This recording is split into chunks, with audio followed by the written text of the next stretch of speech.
राज्यसभा से सस्पेंड हुए 20 सांसद संसद में स्थित गांधी प्रतिमा के पास 50 घंटे के धरने पर बैठ गए हैं। सांसदों का यह धरना बुधवार सुबह 11 बजे शुरू हुआ था, जो आज दोपहर 1 बजे तक चलेगा।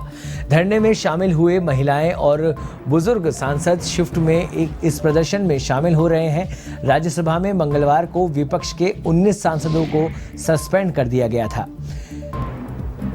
इनमें से 7 सांसद सिर्फ टीएमसी के थे। वहीं बुधवार को आप सांसद संजय सिंह को भी निलंबित किया गया। इस हफ्ते मानसून सत्र में हंगामा करने वाले लगभग राज्यसभा के 20 और लोकसभा के 4 सांसदों पर निलंबन कार्रवाई की जा चुकी है। संसद के मानसून सत्र में विपक्ष के हंगामे के कारण दोनों सदनों की कार्यवाही बाधित है। इस बीच दक्षिण के स्थानीय दल एक मंच पर आने की तैयारी कर रहे हैं।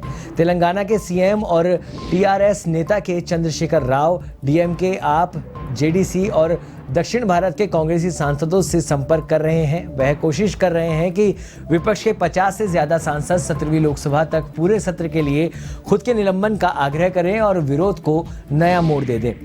वहीं दक्षिण के गौरव के नारे के जरिए विपक्ष भाजपा पर दो तरफ से वार करना चाहता है। वह भाजपा को उत्तर भारतीय पार्टी बताने की सियासत कर रहा है। और इस खबर पर अधिक जानकारी के लिए हमारे साथ जुड़ चुके हैं A1 टीवी के वरिष्ठ संवाददाता नीरज मेहरा। नीरज जी, राज्यसभा और लोकसभा के कई सांसदों का निलंबन कर दिया गया है। अब वो धरना प्रदर्शन कर रहे हैं गांधी जी की प्रतिमा के बाहर। किस तरह से देख रहे हैं आप इसे? देखिए सौरभ, बिल्कुल जिस तरह से 20 सांसदों का निलंबन अब तक हो चुका है और इसको लेकर सांसद संसद में धरने पर भी बैठे हैं और ये धरना जो है 1 बजे तक जारी रहने की उम्मीद है। इसके साथ ही जो सबसे बड़ी रणनीति पर जो काम किया जा रहा है, कहीं न कहीं विपक्ष जो है सत्ता पक्ष को, सरकार को झुकाने की रणनीति में जुट गया है और यही कारण है कि जो अब सभी विपक्षी पार्टियों के नेता है, खासतौर पर दक्षिण भारत से आने वाले लगभग 130 सांसद है, वो सभी सामूहिक रूप से स्थिति की पेशकश कर सकते हैं, इस्तीफा दे सकते हैं। अगर ऐसा होता है तो सरकार पर ये बहुत बड़ा दबाव होगा और इसके आगे सरकार को फिर अपना निर्णय बदलना पड़ सकता है, क्योंकि ये जो अभी जो विपक्ष का आरोप है, विपक्ष का सीधा आरोप है कि कहीं न कहीं सरकार जो नहीं चाहती है कि विपक्ष में संसद रहे और इसी को मुद्दा बनाया गया है। अब जो विपक्ष है उसकी तैयारी यही है कि वो सरकार को ये साबित कर सके कि जो ये सरकार है विपक्ष के खिलाफ है और सदन में विपक्ष को देखना नहीं चाहती है।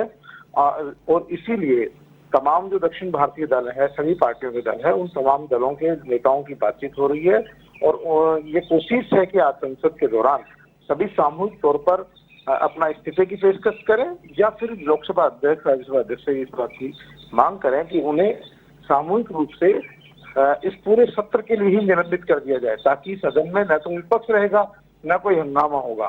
तो ये जो रणनीति है और इसके साथ ही जो भारतीय जनता पार्टी है, इसको उत्तर भारतीयों की पार्टी भी घोषित करने की कवायद चल रही है, क्योंकि ऐसा करने से वे जनता के बीच जा सकेंगे, वे कह सकेंगे कि देखिए ये तो उत्तर भारतीयों की पार्टी है, इनको दक्षिण भारतीयों से प्रेम नहीं है। इसीलिए जब दक्षिण भारतीय संसद में अपनी बात उठाते हैं, यहाँ के लोगों की बात उठाते हैं, तो उन्हें निलंबित कर दिया जाता है।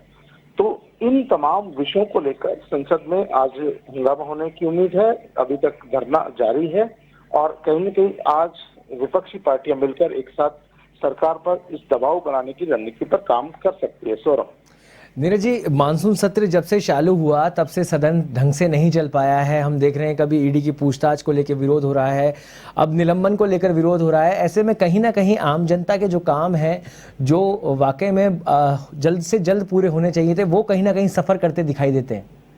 देखिए सौरभ, विरोध के लिए विरोध नहीं होना चाहिए, लेकिन मुद्दों पर विरोध होना चाहिए और विरोध करने का अधिकार जो है विपक्ष को होता भी है। अगर विपक्ष विरोध नहीं करेगा तो सरकार और सत्ता पक्ष अपनी मनमानी करेगा और लेकिन एक हद तक, एक सीमा तक विरोध होता है तो उसको कहीं न कहीं सहन करने की शक्ति सदन के माननीय अध्यक्ष में होती है, कुर्सी पे होती है।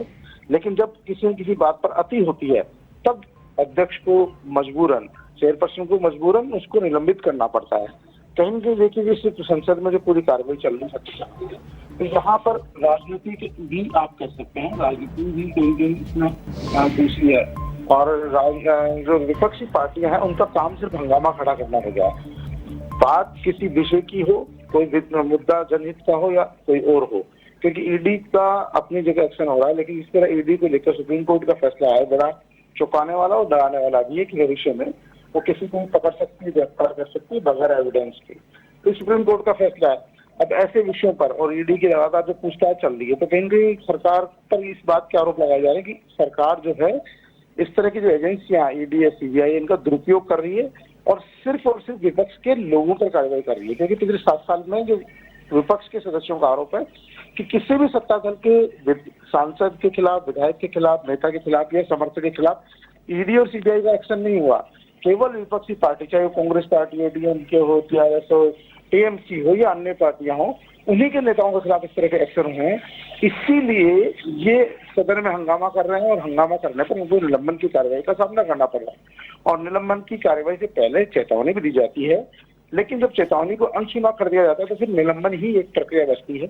तो ऐसी स्थिति में ये कह जा सकते हैं कई बार इस तरह के मुद्दों के बीच में जो जनहित के मुद्दे हैं वो उठ नहीं पाते हैं और सिवाय हित ज्यादा हावी होता है। सदन में भी ये देखा जा रहा है कि इस समय, क्योंकि अब जब विपक्ष नहीं है तो सरकार अपने मन मर्जी के फैसले लेगी और उससे कई बार जनहित का नुकसान भी हो जाता है। और जो विपक्ष है वो जनहित के मुद्दे सही तरीके से उठा नहीं पा रहा, क्योंकि वो जो अपने मुद्दे हैं उन्हीं पर भटका हुआ है, उन्हीं को लेकर उनका विरोध है, उन्हीं को लेकर उनका धरना प्रदर्शन है, उन्हीं को लेकर वो चिकाचिल्ली चल रही है सदन में।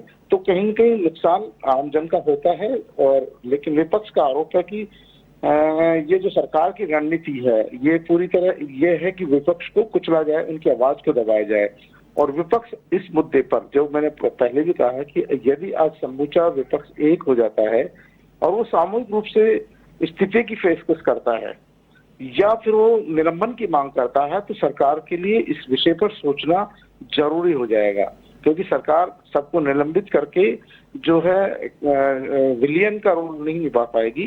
क्योंकि देखिए पूरे देश की जनता में मैसेज हो जाएगा कि वाकई में जो सरकार चाहती है वह करना चाह रही है और विपक्ष की आवाज को दबाया जा रहा है।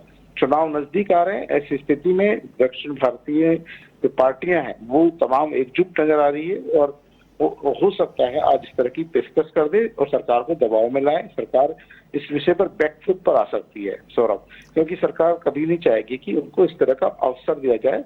और फिर हो सकता है किसी पाबंदियों के साथ साथ जो 20 सांसदों को निलंबित किया गया है इस सत्र के लिए, वो उनको वापस बहाल करना पड़े। जी नीरज जी, बहुत बहुत धन्यवाद।